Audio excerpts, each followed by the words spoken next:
the first night I went on the street, I was shabbily dressed up by my pimps. I was kind of naked. I couldn't stand it. I ran and hid myself at the back of the trash bins because I was so ashamed.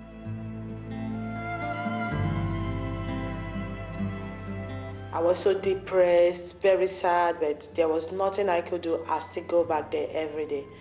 And gradually, by so doing, I lost my dignity as a woman. I lost my pride.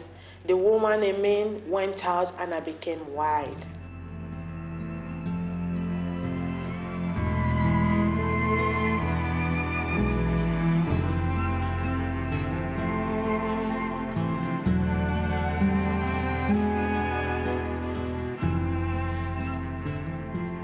Globally, men, women and children are deceived or coerced by human traffickers for the purpose of exploitation in all its traditional and ever-changing forms. No country and few communities are immune to this multidimensional phenomenon. In recent decades, human trafficking has become one of the major concerns of the international community and one of the most profitable crimes worldwide. Human trafficking is a monster with many heads, run by both organized crime syndicates and independent opportunists. It impacts on individuals and societies in all regions of the world.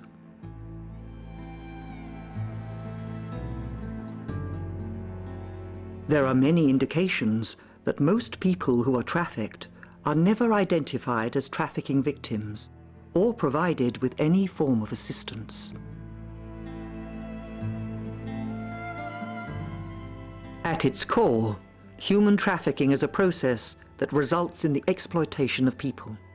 The forms of exploitation are diverse and ever-evolving. Our failure to recognize the exploitation that occurs around us is reflected by the small numbers of identified trafficking victims. The year 2000 saw a significant milestone in international efforts to stop human trafficking. National governments began to sign the United Nations Protocol to prevent, suppress, and punish trafficking in persons, especially women and children, supplementing the United Nations Transnational Organized Crime Convention. The United Nations Protocol provided the first internationally agreed definition of trafficking in persons, requiring countries to criminalize and collectively act against human trafficking. Trafficking in persons is defined through a combination of three constituent elements. The first element, the act, what is done by the offender. Recruiting, transporting, transfer, harboring or receipt of a person. The second element, the means, refers to how the trafficker does the act. There are many means, a few of which are the use of force, deception, abuse of a position of vulnerability, or coercion. The third element is the purpose, which is exploitation. This refers to why the offender does this. It's for the offender's financial benefit. Human trafficking takes advantage of conflicts, humanitarian disasters, and the vulnerability of people in situations of individual or community crisis.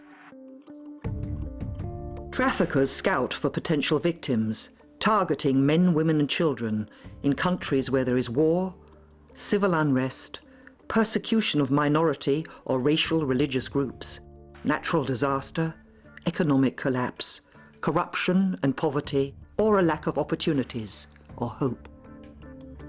Social upheavals and the fragmentation and corruption of traditional cultures destroy group identity, family stability, and values. Vulnerable groups and families can become directly or indirectly involved with human trafficking.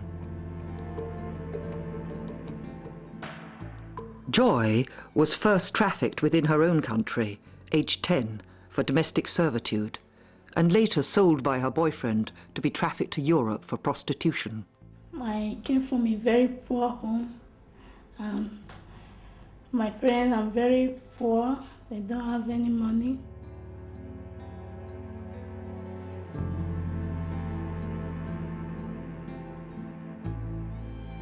Sometimes my father beats my mother because of no money, no food in the house, no money to take the children to school, nothing.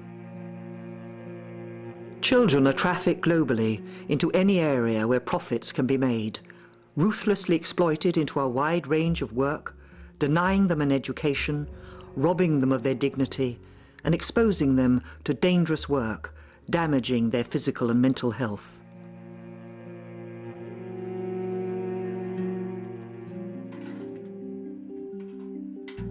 Traffickers prey on people's dreams of a better life elsewhere.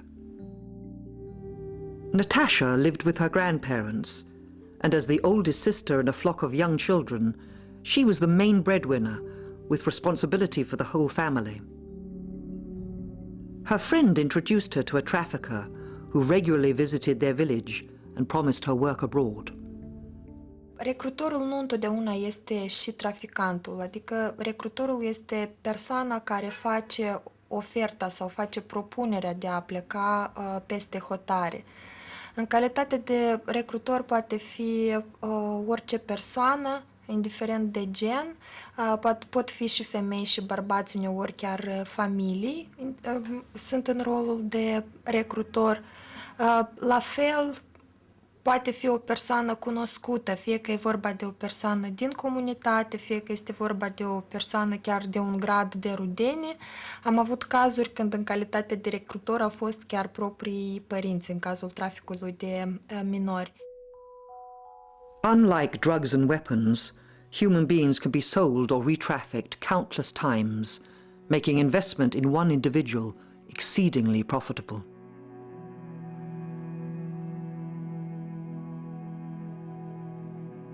Vladimir was approached by traffickers posing as legal agents, able to procure genuine documents and promising him agricultural work abroad. Ei mi-au zis că nu-ți trebuiește pașaport, numai diferența de naștere este. Și mi-au zis pe lună 1500 de lei lucrez și încă deasupra până la $50. Lucram până la orele 9 seara. Nu ne plătea nimic.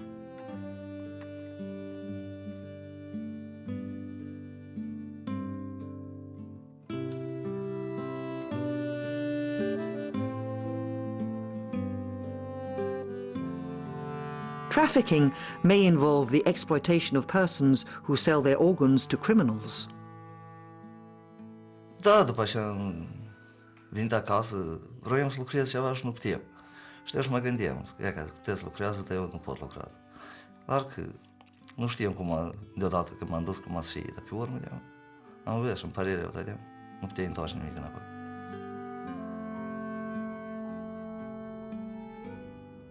Men, women and children may move from one place to another, both willingly and legally. They may also cross borders illegally. During transportation, victims are often subjected to the most appalling conditions.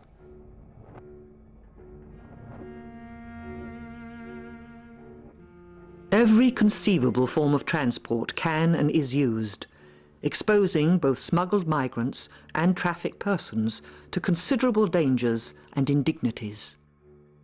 People risk dying from exposure, thirst, starvation, shock, drowning, suffocation in transport containers, and being murdered. Migrants, stranded, robbed and abused, are vulnerable to predatory traffickers who recruit at every stage throughout the often long migratory movement. Smugglers may also directly collaborate with traffickers.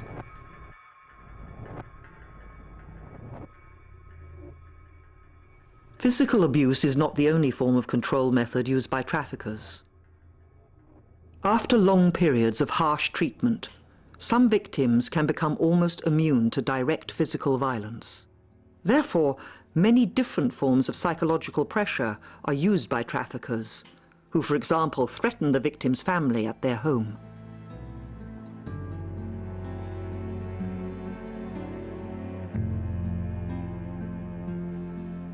Each trafficking case is colored by unique cultural, psychological, and social factors, and therefore should be analyzed and evaluated individually. Many victims of trafficking have experienced multiple traumas and may present a bewildering array of both psychological and physical symptoms. These may include apathy, memory loss, extreme and sudden mood changes, hostility, shame, self-destructive behavior, and an array of psychosomatic disturbances like headache, fatigue, dizzy spells, general pain, nausea, and insomnia.